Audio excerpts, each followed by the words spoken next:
3 years ago today, scientists at the National Hurricane Center were monitoring a storm they called Tropical Depression 18. People in Jamaica were worried. The rest of us were unaware. Just over a week later, what came to be known as Superstorm Sandy unleashed more destruction on New York City and our region than any weather event in recent memory, with severe impact on Brooklyn neighborhoods from Red Hook to Gerritsen Beach.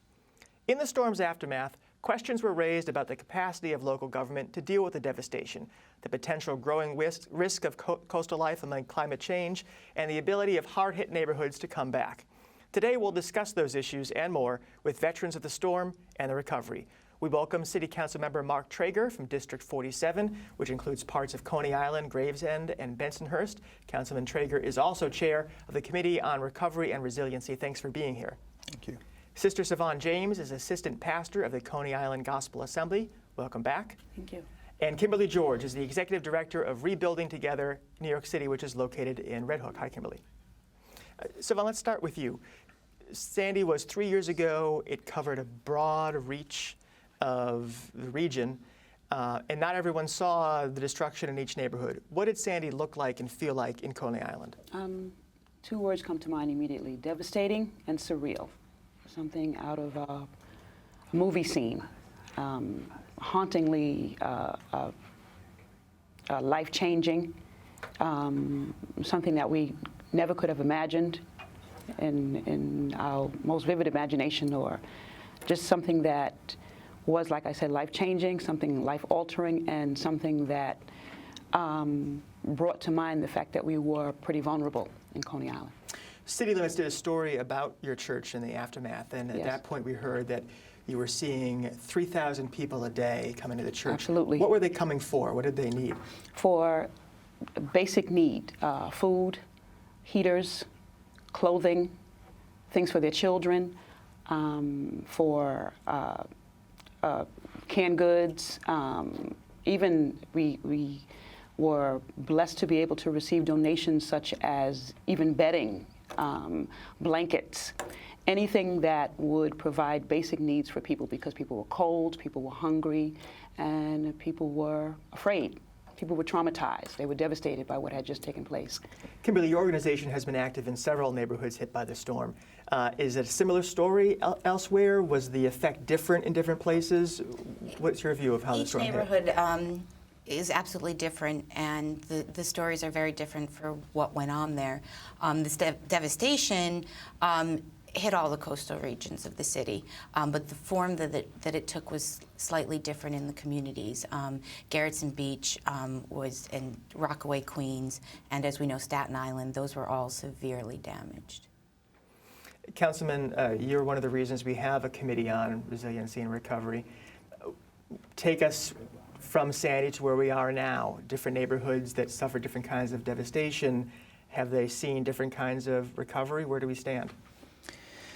So I think it's evident by the stories of residents and the impacted communities that this was one of the worst, if not the worst, storm to ever hit our city. It's still very personal. Almost 3 years later, people still have a ways to go. After my election, I did meet with now the Speaker of the Council, Melissa Mark Viverito, that in the Council, for example, there are many committees, but we needed a sole committee focused on Sandy recovery, because there's many moving parts to this. There's housing, there's schools, there's infrastructure, there's resiliency, which is a term that will now be in our vocabulary forever. So with the new administration, I'll say that there was a big changeover. The Build It Back program, which was the housing recovery, which needed a top-to-bottom change with regards to making sure our schools get repairs. Our schools still have temporary boilers. Our housing still have temporary boilers. So we've seen a lot of, I think, new personnel coming in that cares more, that's much more responsive. They have been reimbursing more people. I think that we're finally getting to a point where some homes are getting repaired now and rebuilt, but there's still much more work to go, and that's across the board. Through every impacted community, there is still much work to do with housing, our schools, infrastructure, but we're hearing the right things, but that has to turn into progress on the ground. What do you see in the neighborhoods you're active? What's been done, what still remains to be done post-Sandy? Rebuilding Together New York City, the experience that we're having now 3 years later is that the homes that weren't as severely damaged have recovered. Or if people's immediate needs weren't met, they left their communities. The work that's still left to be done is the massive, huge jobs that are really hard to take on. People that were struggling financially before the storm either gave up or they're in a much worse place today and their homes are in such complete disrepair that they're living in very unsafe conditions. How about multi-unit buildings? Have those generally been addressed, or are these on the kind of big to-do list? It's still to do. That's an infrastructure, you know, the systems, they're trying to move them above ground and really build back resilient, but it takes time. The resiliency efforts are just getting underway now, I would say, with the implementation. The state, the Governor's Office of Storm Recovery is really doing a lot, for example, in Staten Island with the buyout program and, you know, decisions to move entire communities. What do you see in Coney Island? How has recovery fared there? Well, just as the councilman and Kimberly are saying, there's still so much to be done. And from the position of the church, it's taken 3 years literally to get the electrical system back up, but there's still so much more to be done, you know, concerning the exterior as well as the interior of the church. As far as NYCHA, which I'm a resident of, NYCHA, New York City Housing Authority, was already warned, so Hurricane Sandy just compounded issues that were already standing. So there's so much yet still to be done. We are now, or just recently, there was a group called All Hands that just left, and they were aiding a number of the residential homes in Coney Island with gutting and still mold remediation. And Habitat for Humanity is still working in Coney Island. So there's still much to be done. It's going to take, I would say, upwards of 10 years for things to really get back to where it needs to be. Our church needs, at this point, at least upwards of $2 million to really get it back up to where it needs to be. It's interesting you mentioned the church because, you know, we think of Sandy's destruction visiting homeowners and landlords, but obviously it affected institutions. Absolutely. And it affected small businesses who had to deal with not only damage but also a customer base that was Absolutely. spread around. In your area, have small businesses generally recovered, do you think, or are some of them still suffering? Some of them are still suffering. I know of one woman personally who still hasn't gotten all that she needs in order to get her business back up, and she was in business for several years. So I think there's still, again, so much that remains to be done. Mm-hmm. That's going to take long-term fix, long-term. You're both nodding at my insightful question. So one of the questions that was raised after Sandy was about how aid is structured and it being particularly poorly suited to some small businesses. In terms of lessons learned, have we learned from that? And if it happens again tomorrow, do you think those programs would function better, or do those problems still exist?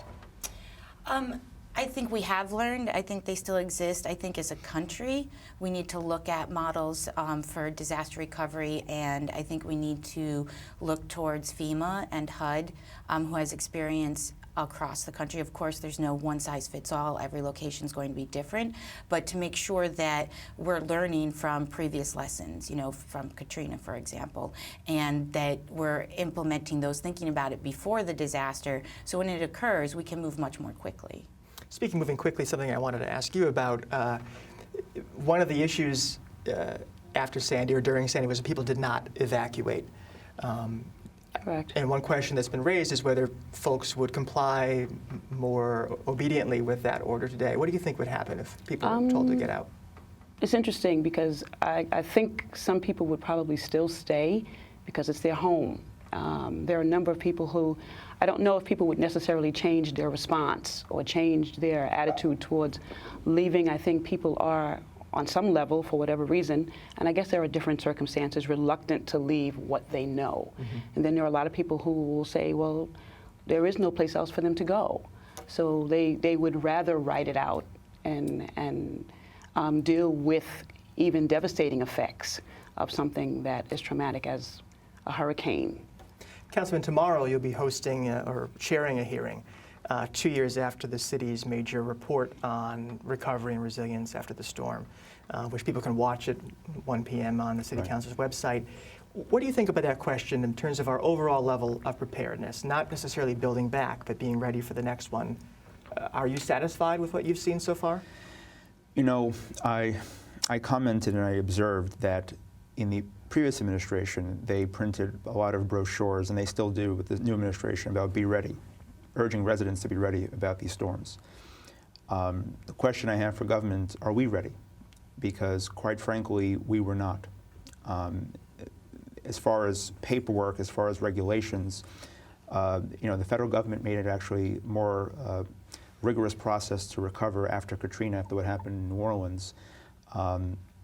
But it got to the point where bureaucracy got in the way of progress, where small business owners, homeowners are still waiting for paperwork.